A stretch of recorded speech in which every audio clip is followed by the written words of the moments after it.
Salam sejahtera, terima kasih karena bersama dengan saya di Nazilin Unity Channel. Isu paling hangat hari ini di media ialah apabila Akmal Saleh seperti biasa mengeluarkan kebijaksanaan beliau yang pastinya menarik perhatian ramai orang. Saudara, hari ini Akmal Saleh mencabar pemimpin daripada DAP yaitu Syed bawa usul keluarkan Barisan Nasional daripada Kerajaan Perpaduan. Ramai yang tertanya-tanya, ramai netizen yang tertanya-tanya dari mana kekuatan Akmal Saleh untuk cuba memainkan isu ini. Ada yang bertanya, apa yang akan jadi kepada Barisan Nasional dan juga UMNO khususnya kalau mereka keluar daripada kerajaan. Ketua Pemuda UMNO Datuk Dr. Muhammad Akmal Saleh mencabar naib pengerusi kebangsaan DAP Syed Rezan Johan supaya membawa usul agar Barisan Nasional dikeluarkan daripada kerajaan perpaduan. Yang saya nak kongsi dengan anda semua pada malam ini ialah apa kesan dan apa yang akan terjadi kepada UMNO Barisan Nasional kalau mereka keluar daripada kerajaan perpaduan yang ada hari ini. Sebelum kita teruskan ulasan kali ini yang bakal berlaku. Kalau betul UMNO Barisan Nasional keluar kerajaan perpaduan sekarang, itu memang ibarat boleh jadi langkah bunuh diri politik. Mari saya huraikan kepada anda semua.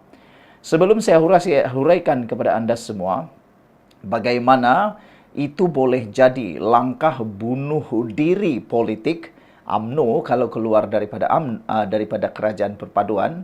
Saya akan kongsikan dulu dengan anda semua satu produk kesihatan yang sangat baik. Produk ini adalah produk yang terbaik di seluruh dunia yang mana kami makan. Okey. Produk ini bukan ubat. Produk ini ialah produk yang meningkatkan daya imun badan kita dan mendidik daya imun badan kita menjadi pintar. Secara ringkasnya, kita kena penyakit kerana daya imun badan kita yang lemah. Kita kena penyakit kerana imun badan kita yang bodoh menyerang diri kita sendiri. Tetapi dengan cara meningkatkan daya imun badan kita, maka secara tidak langsung kita juga sembuh daripada dalam. Ubatnya ialah kita sembuh daripada dalam kerana imun badan kita yang melawan penyakit daripada dalam. Saudara, untuk mendapatkan produk ini, anda boleh menghubungi nombor yang tertera di dalam video ini. Baik, saya bentangkan dan huraikan kepada anda semua. Bagaimana langkah keluar daripada kerajaan perpaduan itu adalah langkah bunuh diri politik UMNO BN. 5 sebab kenapa UMNO BN akan hancur kalau keluar daripada kerajaan perpaduan. Yang ini sepatutnya, seharusnya dipelajari oleh Akmal Saleh. Beliau patut tahu bahawa, pertama, tiada jentera kukuh di luar kerajaan. UMNO BN sejak 1957 terbiasa sebagai parti kerajaan. Kalau mereka keluar sekarang, mereka bukan sahaja hilang kuasa, tapi juga kekuatan jentera yang bergantung pada akses kepada sumber dan posisi kerajaan. Yang ini sangat tepat. UMNO BN pernah jadi pembangkang tetapi hanya sementara. Mereka terlibat di dalam langkah Sheraton menumbangkan kerajaan PH melalui langkah Sheraton. Selepas itu mereka jadi kerajaan sebentar dan akhirnya menjadi pembangkang lagi dan akhirnya menjadi kerajaan perpaduan. Jadi bila masakah mereka menjadi pembangkang? Tidak ada yang lama. Mereka belum pernah jadi pembangkang untuk menjadi pembangkang sebagai semasa pilihan raya.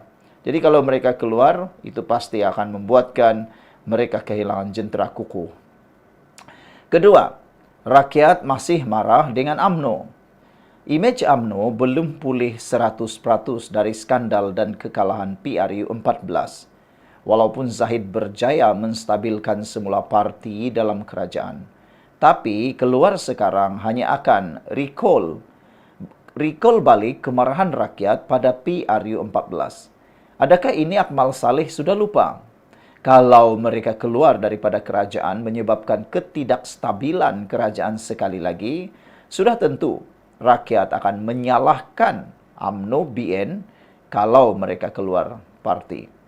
Begitu juga kalau Serizan benar-benar mencadangkan BN keluar parti atau disingkirkan, dipisahkan daripada kerajaan perpaduan, ini satu cabaran yang sebenarnya perangkap kepada pemimpin DAP itu.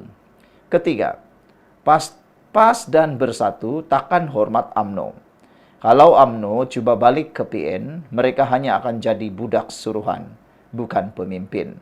PAS sudah jauh lebih dominan. Bersatu pun tak akan lepaskan kedudukan Muhyiddin atau Razzi ke Zahid. UMNO akan diketepikan. Ini sudah tentu. Yang ini tak tahulah kenapa Akmal Saleh tidak boleh menyelami, memahami keadaan politik sehingga ke aras ini, yaitu PAS dan Bersatu boleh menerima UMNO sekali lagi.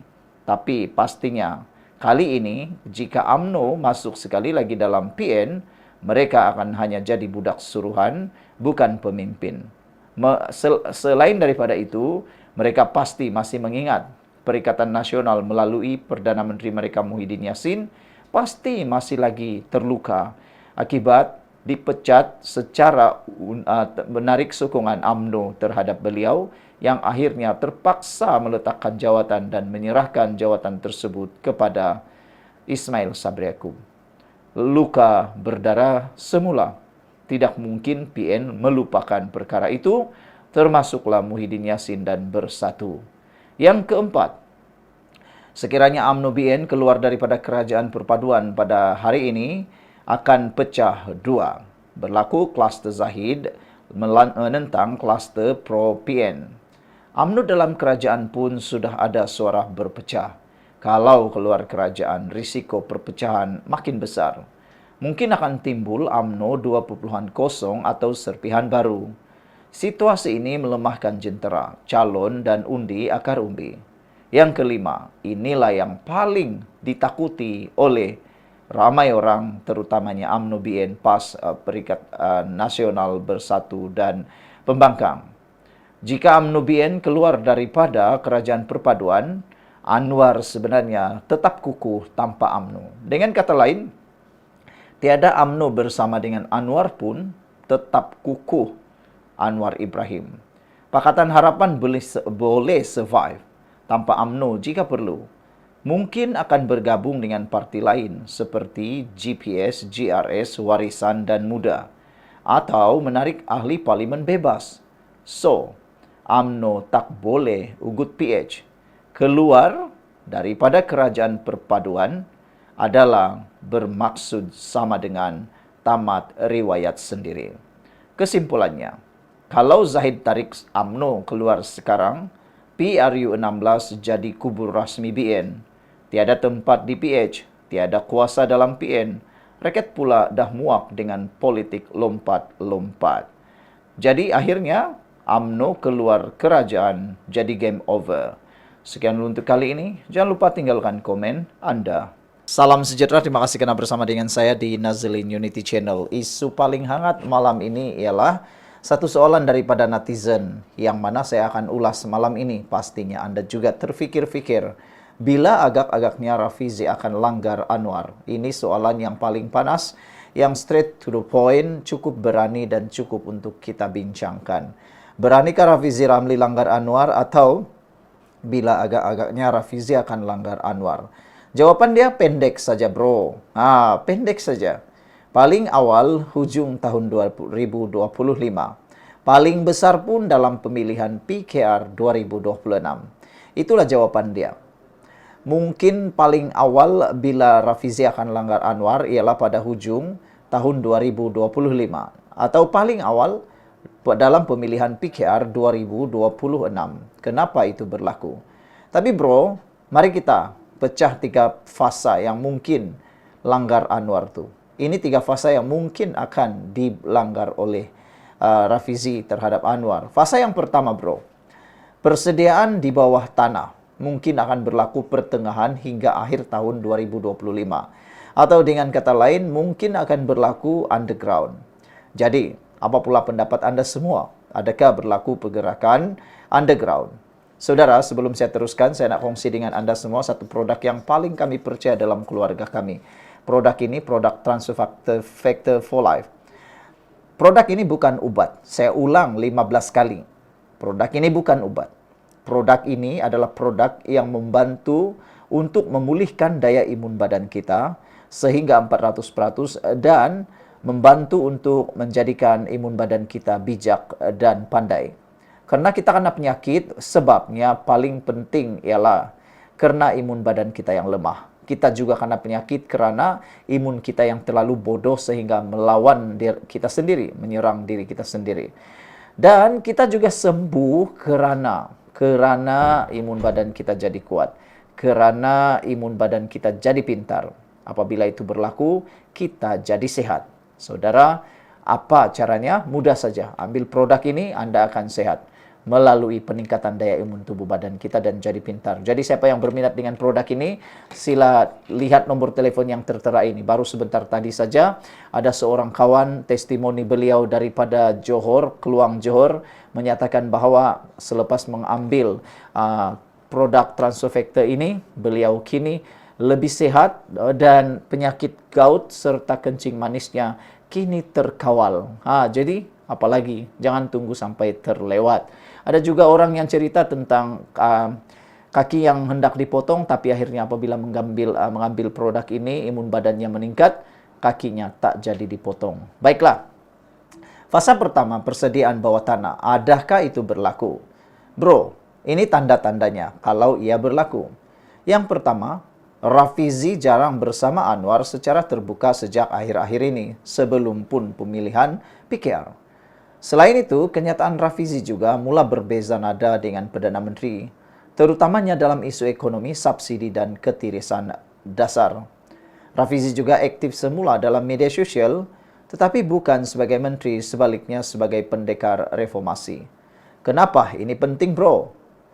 Rafizi tidak akan langgar secara direct selagi beliau masih dalam kabinet. Tapi bila ekonomi makin ditekan dan sokongan rakyat makin susut, Rafizi akan mula asingkan diri. Ini fasa diam-diam susun pasukan. Fasa yang kedua, apabila isyarat terbuka, mungkin akan berlaku awal pertengahan tahun 2026. Tanda-tandanya mudah saja, bro. Apabila Rafizi tidak pertahan Anwar dalam isu-isu besar, contohnya kritikan terhadap Anwar dari luar parti.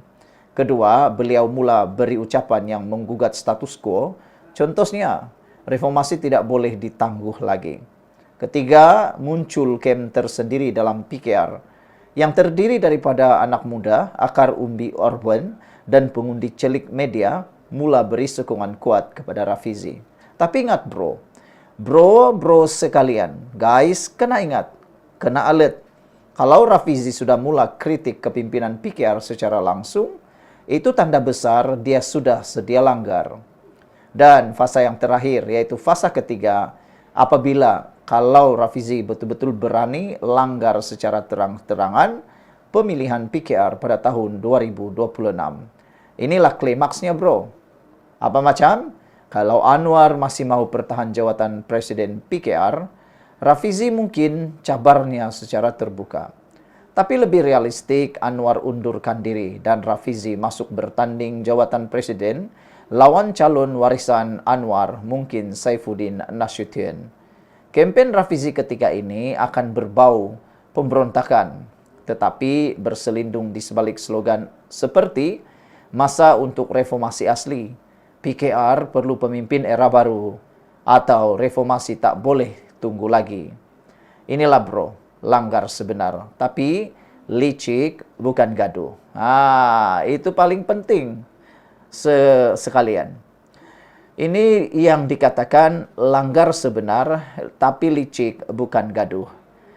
Secara final analisis ataupun analisis keseluruhannya, Rafizi ini bukan seperti Azmin, yang mana bertindak bodoh, melanggar secara terang-terangan, lepas itu mengkhianat pula parti. Rafizi bukan seperti Azmin. Dia tak akan langgar guna pintu belakang. Tapi kalau dia nampak Anwar gagal kawal negara, gagal kawal parti, dia akan langgar dengan gaya teknokrat dan intelektual. Tak lama lagi kita akan nampak fasa pertama, especially kalau ekonomi makin teruk dan mood rakyat makin muram. Apa pula pendapat Anda tentang isu itu? Benarkah, beranikah Rafizi langgar Anwar? Apa pula keuntungannya kalau Rafizi langgar Anwar? Sekian dulu untuk kali ini, jumpa lagi.